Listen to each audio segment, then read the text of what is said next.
I had the dream life, successful business, beautiful wife, adorable son, a house most people would envy. Everything looked perfect, until a casual afternoon in the park turned into the first domino falling. A strange comment, a gut feeling, and then a rabbit hole of secrets I never expected to uncover. My wife was leading a double life under my nose while a housewife raising our son. Fasten your seatbelts, because what I'm about to share will sound like the plot of a psychological drama, but I swear every word is real. My name's Tom. I'm 40 years old, and I've done all right for myself. I own a construction business, high-end remodeling and new builds. Started it in my late 20s, built it from the ground up. It took long hours, a lot of sweat, a couple of sleepless nights, but I turned it into something I'm proud of. We've got a team of 27 now, most of them loyal for years, and we stay busy year-round. I'm not flashy, but I've got enough money in the bank to keep my family comfortable and then some. My wife, Jessica, is 32 now. We met 8 years ago at a housewarming party one of my old college buddies was throwing. I almost didn't go. It was a cold February night, and I had just finished dealing with an HVAC disaster at one of our job sites. I remember thinking I'd swing by for an hour, grab a beer, say hi, then call it a night. Funny how life doesn't give a damn about your plans. I saw her as soon as I walked in. Not just saw, noticed. She stood out. Tall, maybe 5'9", in boots that added a couple inches. She was standing by the fireplace, talking with a group of people, but somehow still seemed like she was in her own little spotlight. There was something magnetic about her. Not just her looks, it was the way she carried herself, like the world owed her nothing, but she'd take everything it offered with a grin. I didn't walk over right away. I hovered near the drinks table, trying to look casual. She came to me first, asked if I was the guy with the truck parked like a blind man outside. I was, in fact, the guy. My F-150 had taken up most of the curb, and she'd had to squeeze her little coupe in beside it. We laughed about it, and just like that, we were talking. Everything after that felt easy. We stayed in our corner of the party the rest of the night, laughing, trading stories, comparing awful takeout experiences. I learned she was working as a freelance interior designer, trying to get steady gigs after leaving a job at a furniture store. She was smart, opinionated, and could go toe-to-toe with me in any conversation, which I liked. We went out for coffee 2 days later. Then dinner. Then a drive to nowhere in particular because we didn't feel like going home. Before I knew it, we were spending almost every evening together. A year later she moved in with me, and another year later we were married. Small wedding, just family and close friends. I wore my best suit. She wore a white dress that made me forget how to breathe for a second. Those early years were golden. We settled into a rhythm. I kept working long hours to grow the business, and just turned our house into a home. Then came Mason. That boy came out squalling like a champ. Healthy, loud, perfect. At the time the story began, he was 4 years old, and looks just like his mom, same cheekbones, same smile that lights up a room. I remember holding him that first night in the hospital, just asleep beside me, and thinking, this is it. This is everything. I handled the money side of things from day one. Jess and I talked about it before Mason was even born. She wanted to be there for him, not miss a second of him growing up. I agreed. She'd stay home with the baby, and I'd take care of everything else. Bills, groceries, insurance, savings, I didn't mind.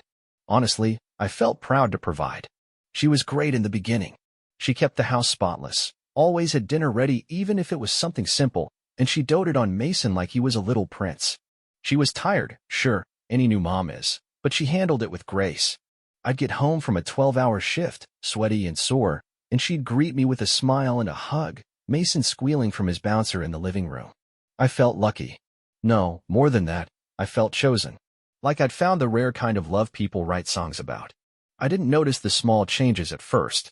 You don't, when you're neck-deep in work and trying to be a good husband and father. Life moves fast when you're living it. One day just folds into the next. Mason hit 2 years old like a little tornado, full of energy, questions, and what felt like an endless stream of whys that could bring a grown man to his knees. Jessica wasn't the complaining type, but I'd come home after a long day and see the look in her eyes like she was running on fumes. The house would still be clean, Mason would be bathed and fed, but Jess would be sitting on the couch staring at a cold cup of coffee like she forgot she made it 3 hours ago. Eventually, she opened up one night after dinner. Said she was just tired. That Mason was hitting a phase where he needed constant attention, and by the end of the day, she felt like she'd been dragged behind a truck. I listened. I nodded. I could see it plain as day she wasn't making it up. So I did what I figured any man who loves his wife would do. I told her we'd get help. 2 weeks later, Monica showed up. I found her through a referral from one of my suppliers. His wife swore by her. Monica was in her late 40s, kind face, soft voice. From the first day, she clicked with Mason. He adored her. Jess seemed relieved too, though I could tell she was unsure about handing over the reins at first. Monica wasn't just a nanny. She handled laundry, tidied up, even cooked dinner a few times a week. It gave Jessica the breathing room she needed, and I started to see some of the old light coming back in her. With that newfound time, Jess started easing back into the kind of life I'd always wanted for her. She signed up at a local gym, got herself a Pilates membership and a personal trainer. Nothing crazy, just a couple of sessions a week, she said, to help with her back and energy levels. She also started going to the spa downtown. Said it helped her relax. Her wardrobe shifted too. I noticed it, even if I didn't say much. She started buying nicer things. A new handbag here, a few pairs of heels that she never used to wear. I gave her her own credit cards. No limits. No questions. She had her own checking account too, not because I didn't trust her, but because I wanted her to feel like she had freedom. She'd earned it. She spent her days raising our son, keeping our house together, and that's no small job. She deserved to have things of her own. The SUV was my idea. I surprised her one Saturday morning. Brand new Lexus, white with tan leather interior. Full package cameras, navigation, seat warmers, the whole deal. Just cried when she saw it. Said I was spoiling her. I said, damn right I am. That's the plan. At that point, I felt like we had a system that worked. I was grinding 10 to 12 hours a day, sometimes more. Between job sites, client meetings, and occasional out-of-town trips, I wasn't home much during the day. But I always made sure to be home for dinner. Or at least bedtime, if I had to stay late. Weekends, I'd take Mason fishing or out for pancakes. We were a team, Jess and me. That's how it felt. She handled the home, I handled the business, and we both handled being parents together. She had more time for herself, which I thought was healthy. It's easy to lose your identity in parenting. I never wanted that for her. So I encouraged the gym, the lunches with friends, the afternoon drives when Monica had Mason. If she was gone a little longer than usual now and then, I didn't think much of it. If she came back smiling, with a new plant or a fresh smoothie, I was happy. She seemed happy. She deserved happy, and I was proud to give it to her. It was a Friday like any other, except I decided to stay home. No job site visits, no back-to-back calls, no climbing in and out of the truck chasing suppliers. Just me and Mason. I don't know what made me do it. I wasn't sick, and nothing was wrong at work. I just missed my boy. I realized I'd been so buried in schedules, invoices, and late nights that I hadn't taken a real day with him in too long. So I called the office, told my foreman to handle things, and packed Mason up for a little dad and son day. We started at the park. Just a regular one a few miles away, the kind with the soft turf and those climbing nets the kids love. After about an hour, I asked if he wanted a treat. He grinned, nodded like I just offered him a trip to Disneyland. We walked to the little snack cart by the lake, and I let him pick. He chose chocolate ice cream. We sat on a wooden bench under some shade trees, him swinging his legs and making a sticky mess of his chin. I laughed and told him to be careful or we'd have to hose him down before getting back in the truck. Then he said it. Out of nowhere, like it was the most normal sentence in the world. Uncle Ben says that kind has chemicals. I paused. What? I asked, more surprised than concerned at first. Uncle Ben. He says this kind's not healthy. White ice cream is better. I didn't elaborate any further. He's 4. Kids say weird things all the time. Imaginary friends, cartoon characters, stories they twist around in their heads. But something about the way he said it, how offhand and real it felt, it stuck with me. Like a pebble in a boot. On the drive home, I couldn't stop turning it over in my mind. We don't have anyone in the family named Ben. None of my friends are named Ben. I don't recall Jessica ever mentioning a Ben. Certainly not an Uncle Ben. The thing about being in construction your whole life is you develop a gut for problems before they appear. When we got home, Jess was out. Monica said she was running errands. I didn't ask what kind. I just nodded and helped Mason get cleaned up. Later that night, after dinner and bath time, after Mason was tucked in and Jessica came home all smiles with a bag from the boutique, I sat on the couch pretending to watch some home improvement show. She chatted about traffic and how overpriced candles have gotten. I nodded in all the right places. I laughed when I was supposed to, but my head was somewhere else. Around 9:30, she went up to shower. I waited until the water was running, then picked up my phone. I called Karen, my assistant. She's been with me since the company had just 2 employees and a rusty trailer for an office. She knows me better than most. Hey, I said, I need you to look into something for me. There was a pause, then her voice came back, sharper. Okay. What kind of something? I need the best private investigator you can find in the city. No questions asked. Discreet. Another pause. I'll send you a list first thing in the morning. No, I said. Tonight. She didn't ask why.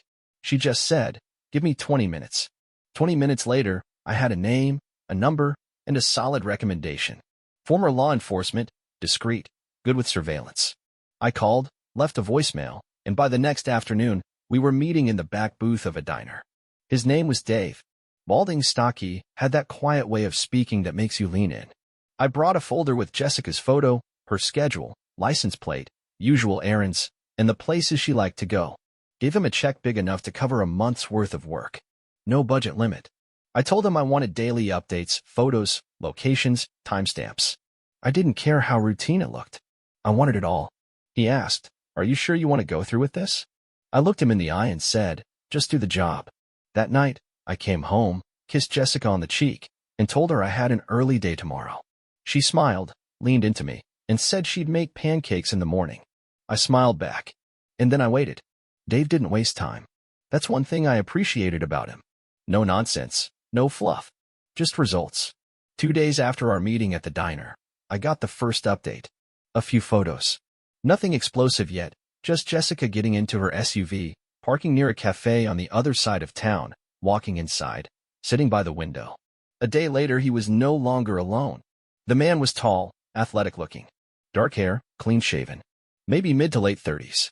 From the angle of the photos, I could see they weren't just casual acquaintances. They sat close, talked like they knew each other well, leaned in, smiled. She touched his arm. I stared at the pictures for a long time. Maybe it was innocent, I told myself. Maybe he was an old friend. Maybe she ran into him and decided to catch up. Maybe. Different day. Same man. Jessica picked him up this time. They drove to a shopping plaza across town, one we never go to.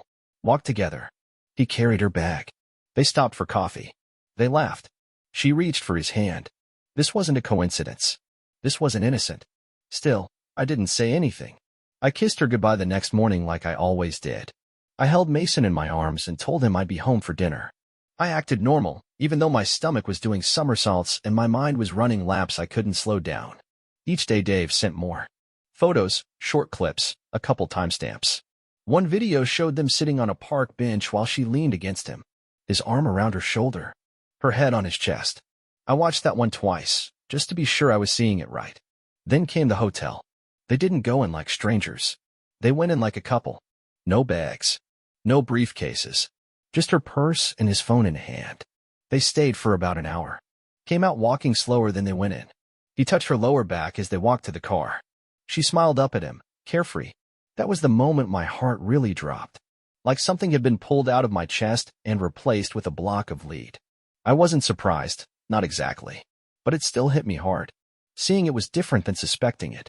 Seeing her with someone else, laughing, happy, familiar, that was something else entirely. And what twisted the knife deeper was what Mason had said. Uncle Ben. That's who this was. This man. The one she was introducing into my son's world. I didn't confront her. I didn't slam doors or demand answers. I needed to be sure. I needed everything. So I kept pretending.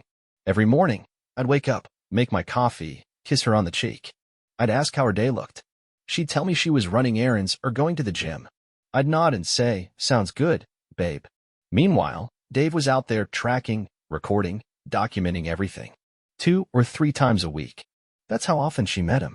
Some days it was just coffee or lunch. Sometimes the hotel. Always the other side of town. Always where she thought she wouldn't be seen. Dave was methodical. He started logging patterns. Days of the week. Times. Restaurants. Hotel check-ins. They looked like a couple in the early days. That kind of glow. At home, she was perfectly normal. Smiling. Present. I watched her kiss our son goodnight and tell him, Mommy loves you more than anything. The duality of it broke something in me. I kept track too. I started marking the days on a notepad in my office. Crossed them off one by one. 14 meetups in 1 month. 6 of them at the hotel. The rest, coffee shops, parks, stores, places she and I never went together. It was clear that this wasn't new. This wasn't a moment of weakness. This was a second life. And I was financing all of it. The SUV. The clothes. The time. The luxury to run errands, while Monica watched our son and I busted my back providing. It all made sense now. It made me feel like a fool. I gave it a few more days, collected every piece of evidence Dave had. I printed the photos, saved the videos on a flash drive, and filed everything in a manila folder labeled with her name. It felt surreal, typing out her name like she was a subject in a report. But that's what she'd become to me at that point. A case to solve. I didn't tell a soul. Not Karen. Not Monica. Not my brother or my best friend. I carried it alone. And then I made a plan. Jessica's birthday landed on a Thursday that year. I remember because I was up early, same as always, making coffee while the house was still quiet. Mason had climbed into our bed sometime during the night, so I let Jess sleep in a bit longer. I stood in the kitchen with my cup, watching the sky turn from gray to gold through the window, thinking about what was coming. It had been just over a month since I handed that folder to the private investigator. 14 meetings. 6 hotel visits. Dozens of photos, hours of footage, all labeled and time-stamped. I had every detail laid out like blueprints on a table. But I hadn't said a word. Not yet. I decided her birthday would be the day. Monica helped me get everything ready. I told her we'd be doing dinner at home. Just me, Jessica, and Mason. I ordered from Jess's favorite Italian place. She loved it since we were dating. Monica lit candles and set the table with the good plates. I picked up a bottle of wine Jess liked. Soft music on in the background. Everything calm. Everything warm. Like nothing was wrong. Jessica got home around 6. Said she'd been shopping. She had 2 bags in her hand, one from the boutique, one from a cosmetics store. She looked good. Hair curled, lipstick on, smiling like it was the best day of the week. When she saw the table, she lit up. "Oh my gosh," she said. "You did all this?" I walked over and hugged her. "Of course I did. Tonight's about you." She leaned into me, kissed my cheek. "You're the best," she said. We had dinner. Mason was a chatterbox the whole time, telling us about a caterpillar he'd seen on the porch earlier. Jessica laughed and played along, asking him questions, reaching across the table to fix his napkin. If you'd walked in right then, you'd think we were a perfect little family having a peaceful evening. By 8:30, Mason was tucked in and snoring softly. Jess was sitting on the couch with a throw blanket, wine glass in hand. I sat down beside her and said, "Let's watch something together. I've got a funny one lined up." She smiled. "What is it?" "You'll see," I said, reaching for the remote. I had loaded the file earlier that day, Dave's compilation video. The 2 of them at the cafe, holding hands in the parking lot, stepping into the hotel lobby, exiting an hour later, smiling. I pressed play. At first, Jess tilted her head like she was confused. Then she sat up straighter. Her eyes locked on the screen. She blinked a few times, hard. Her hand went still on the wine glass. She didn't speak for at least 30 seconds. Then, quiet, but sharp. "Were you following me?" I didn't answer. I stood up and walked to my office. Came back with the folder. Dropped it on the coffee table in front of her. She didn't touch it. She stared at it like it was something toxic. Then, slowly, she opened it. Photo after photo. The 2 of them in different places. Notes. Timestamps. One page after another. Her hands began to tremble. She looked down at her lap, then back up at me. Her face changed, first confusion, then panic, then something I couldn't name. Tears started to well in her eyes. "Please," she said. "Let me explain." I didn't say anything. I just stood there, arms folded. I waited. She put the folder down, wiped her face. "It wasn't what you think," she started. "It didn't mean anything. I didn't plan for it to happen. It just got away from me." I didn't respond. I wanted her to sit in that silence. I wanted her to feel the weight of it. She kept talking, rambling, really, saying how things got stressful, how she felt invisible, how she didn't know how to talk to me anymore. Excuses, reasons, none of them enough. I sat down again, watched her try to find footing on a crumbling floor. When she finally ran out of words, I nodded once. She didn't move from the couch for a long time, just sat there, holding that folder like it might bite her. I watched her carefully, watched her cry, try to pull herself together, fall apart again. Her eyes stayed on the floor, like looking at me was too much. I didn't yell. I didn't throw anything. I didn't need to. She already knew the ground was gone beneath her. Folded my hands, and told her exactly how this was going to go. I'm not divorcing you, I said. Not now? Not yet. She looked up, eyes swollen, lips trembling. But don't get that confused with forgiveness, I said. This isn't mercy. This is for Mason. Because that little boy upstairs still thinks you're his whole world. And I'm not going to be the one to break that for him. Not yet. She started crying again. Deep, shaking sobs. I let her cry. Let the silence stretch until it wrapped around the room. When she finally quieted, I gave her the terms. She opened her mouth to speak, but I held up a hand. Not negotiable. You don't need help anymore. You've had plenty of rest, plenty of pampering. Time to do what you signed up for. She nodded through the tears. No more credit cards. I've already frozen them. No more shopping trips. No more restaurants. No takeout. You cook every meal from now on. Another nod. No more car. I'll take the keys tonight. She was biting her lip so hard I thought it might bleed. No spa days. No gym. No Pilates. No facials. No girls' day out. You stay in this house, and you take care of it like it matters to you. I paused. Let that sink in. You keep it clean. You keep him fed. You raise our son. You run this home like it's all you've got, because that's what it is now. She covered her face with both hands, shaking, whispering, I'll do anything. I leaned forward. Good. Because if I ever catch even a whisper of that man again, or anyone else, you'll be out. No arguments. No second chances. You'll leave with nothing but a diaper bag and regret. Do you understand me? She didn't speak, just nodded slowly. I stood up, took the folder from the coffee table, and walked it back to the office. Locked it in the drawer where I kept things I never wanted to look at again. When I came back out, she was still on the couch, wiping her face with her sleeve, knees pulled up like a scared kid. I meant what I said. I told her, I'm not here to punish you. I'm here to protect our son. If you care about that boy as much as I do, you'll take this second chance seriously. She whispered, I do. I swear I do. Then prove it, I said. With actions, not words. And that's how we started the next chapter.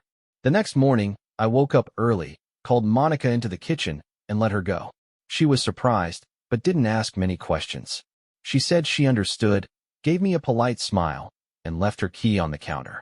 Mason hugged her goodbye and asked if she'd be back. She said, not for a while, buddy. Jessica stayed in the bedroom that morning, quiet as a shadow. Later that day, she called the gym and canceled her membership. The spa appointments disappeared off the calendar. Her social media accounts went quiet. And the keys to the Lexus? I locked them in the safe. The house changed. The music that used to play from her Bluetooth speaker every afternoon went silent. The smell of takeout was replaced with casseroles and slow-cooked stews. Dishes were washed and dried by hand. Floors were swept twice a day.